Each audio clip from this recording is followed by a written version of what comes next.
নমস্কার, প্যান্ডেল ভ্রমণ শেষ পর্বে করবীকুঠি ব্লগে আপনাদের অনেক অনেক স্বাগত জানাই।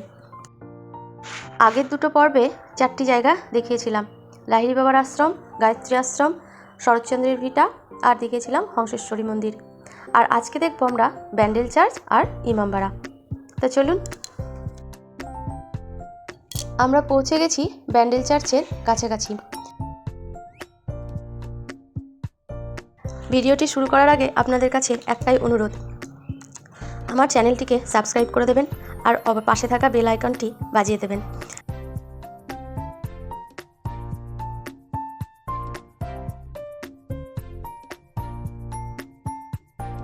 আর যারা আমার চ্যানেলের সাথে আগে থেকেই যুক্ত তাদেরকে জানাই অসংখ্য ধন্যবাদ।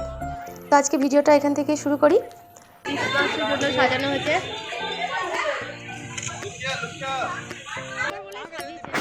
সারা বছর সকাল 8টা থেকে বিকেল 5টা পর্যন্ত চার্চ খোলা থাকে, কিন্তু 25শে ডিসেম্বর আর 1 জানুয়ারি চার্চ বন্ধ থাকে।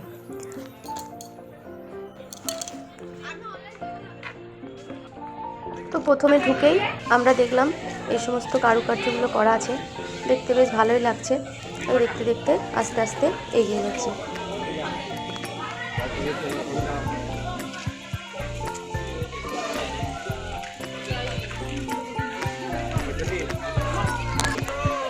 এটা ভালো কথা।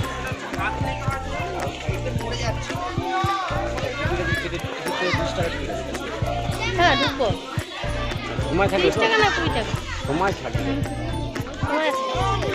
কোথায় টিকিট, কোথায় ঢুকলে? ইমামবাড়ার টিকিট আছে। হ্যাঁ, এখানে টিকিট নেই, সবই সাজানো দেখছি। গির্জার সামনে যে গ্রাউন্ডটা আছে, তো ওখানে দেখলাম অনেক রকমের স্ট্যাচু আছে। আর এদিকে বড়দিনের জন্য সাজানো হয়েছে উট, ভেড়া, তারপরে আরও অন্যান্য পুতুল, আর এই যে মাদার মেরিকে দিয়ে। আর এখানে বড় করে লেখা আছে শুভ বড়দিন ও নববর্ষের শুভেচ্ছা।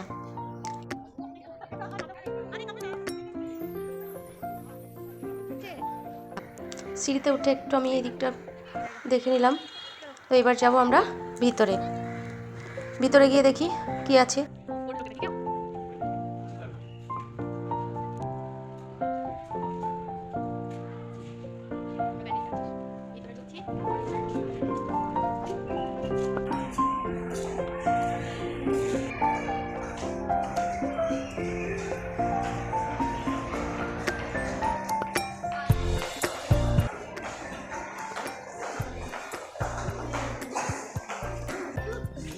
এই যে এখানে বাগান করা আছে, নানা রকম ফুলের গাছ আছে।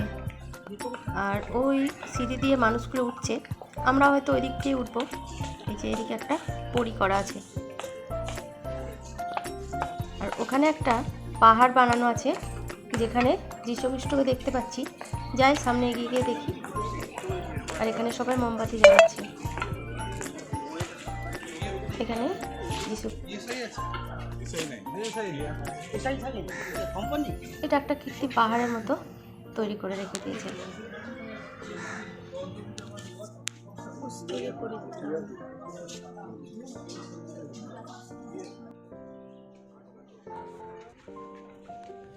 আর পাশে একটা খাঁচা দেওয়া জলের জায়গা আছে, যেখানে সবাই সবার মনস্কামনা পূরণের জন্য পয়সা ফেলছে। অনেকের নেটের উপরে আটকে যাচ্ছে, আবার অনেকের নিচে পড়ে যাচ্ছে। তো এখানে প্রার্থনা করা হয়। আর এই দিকে চলে যাব আমরা উপরে। এখানে আছে মাদার মেরি। তো এখানে লাইন দিয়ে দিয়ে আস্তে আস্তে আমরা উপরের দিকে উঠব। মিঠি আর ছোটি তো উপরে আগে উঠে গেছে, আর আমি একটু পিছিয়ে আছি।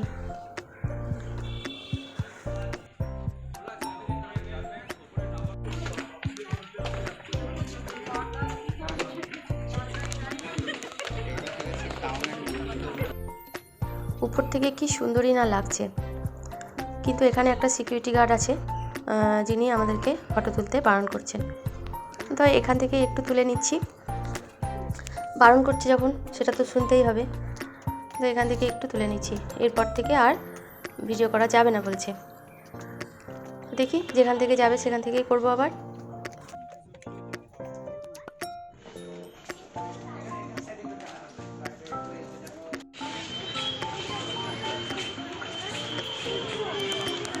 এখানে আছে ঘড়ি।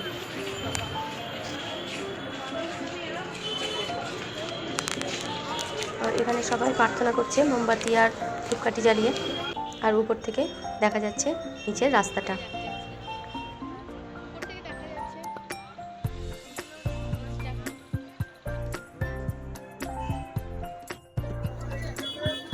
তো এবার আমরা আস্তে আস্তে নেমে যাব নিচের দিকে। আমাদের এখনো একটা জায়গা ঘোরা বাকি আছে। উপর থেকে কি সুন্দর লাগছে না?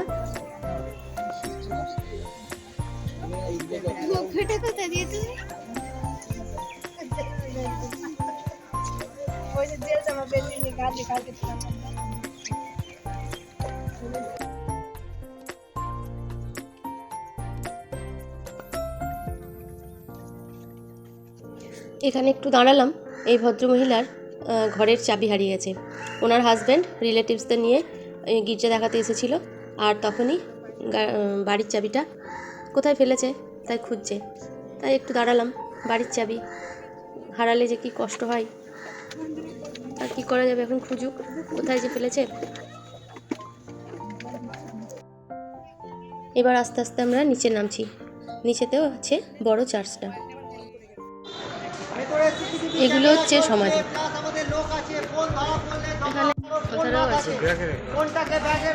আমরা মাস্তুলটা দেখতে ভুলে গেছিলাম, তো আবার ঘুরে এসে এই মাস্তুলটা দেখে গেলাম। অনেক গল্প শুনেছিলাম এই মাস্তুলটা সম্বন্ধে, তাই একবার দেখে গেলাম।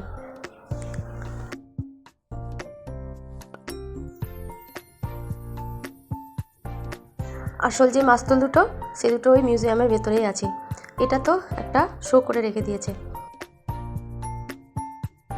গির্জার বাইরে দেখলাম যে এই মাথাতে দেওয়ার ফুলগুলো বিক্রি হচ্ছে। দেখে তো খুব সুন্দর লাগলো। মিঠি এই কালারটা পছন্দ করলো, আর ছোটি বললো আমি নেব না।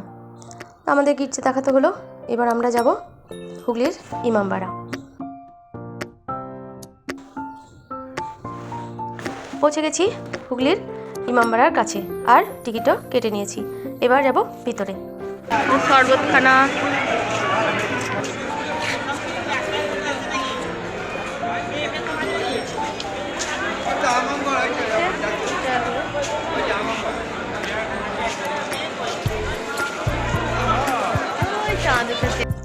এখানে হুগলির ইমামবাড়া কিভাবে প্রতিষ্ঠিত হয়েছিল তারই গল্প লেখা আছে। ইমামবাড়া যে প্রবেশদ্বার, তার উপরে একটি চূড়া আছে। এর উচ্চতা বলছে আনুমানিক ওই 150 ফুট মতো। আর এই চূড়াটায় উঠবার জন্য দুই দিকে দুটো সিঁড়ি আছে। 11,721 টাকা দিয়ে এই ঘড়িটা কিনে এনেছিল বিলাত থেকে। এই ঘড়িটাতে নাকি সপ্তাহে একদিন দম দিতে হয়, আর দম দিতে কমপক্ষে 2 জন লোকের দরকার হয়। যে দম দেওয়া যে চাবি, তারই ওজন প্রায় ওই 20 কিলোগ্রাম মতো। দুটো লোক লাগে।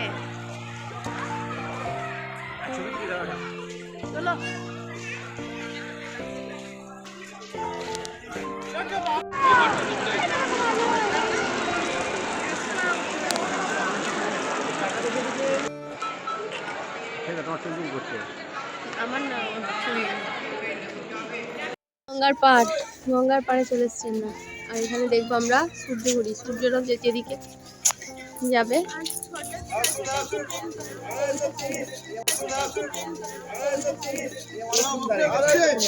সূর্য ঘুরি।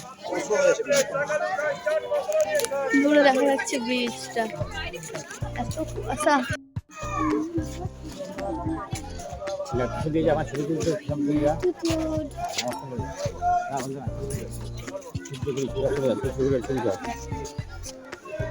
দাঁড়া গঙ্গার পাড় থেকে চলে এসেছি। এবার আমরা উঠছি সেই চূড়াতে ঘড়িটা দেখার জন্য। কিন্তু সিঁড়ি তো মনে হচ্ছে অনেক। কেউ কেউ বলছে নাকি 300টা সিঁড়ি। এই চূড়াতে 150 আর ওই দিকের চূড়াতে 150। এসেছি তখন দেখেই যাব। পুরোনো দিনের বাড়িতে এরকম থাকতো।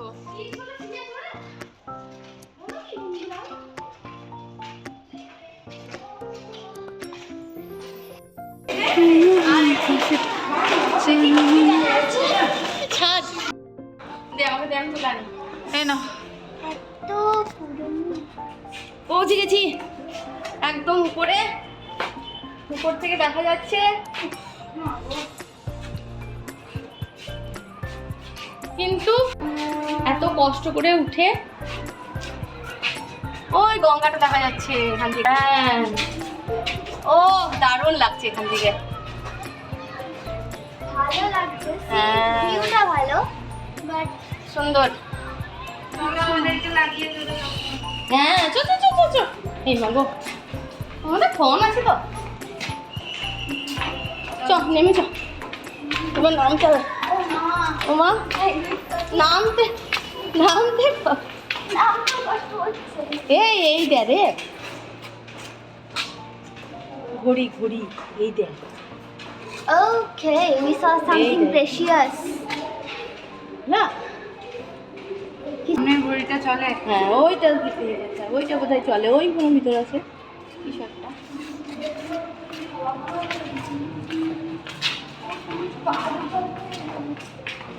দেখি এটা কি, এটাই তো বেল। কি বড় বড় ঘন্টা মামা। কত বড় বড় ঘন্টা রে! বিশাল বড়, মানুষের থেকেও বড় মনে হচ্ছে এই ঘন্টাটা। মেরা পাপা জি কি নিচে চলে চলো চলো, আমি আমার দেখা সব কমপ্লিট হয়ে গেল। এবার আমরা গুটি গুটি পাই নেমে যাই।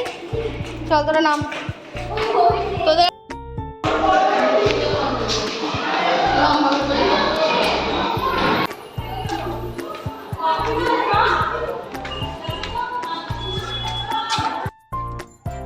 আমরা সামনে দাঁড়িয়ে আছি, আর একটু একটু সন্ধে লেগেছে, তাই আলোগুলো সব জ্বেলে দিয়েছে।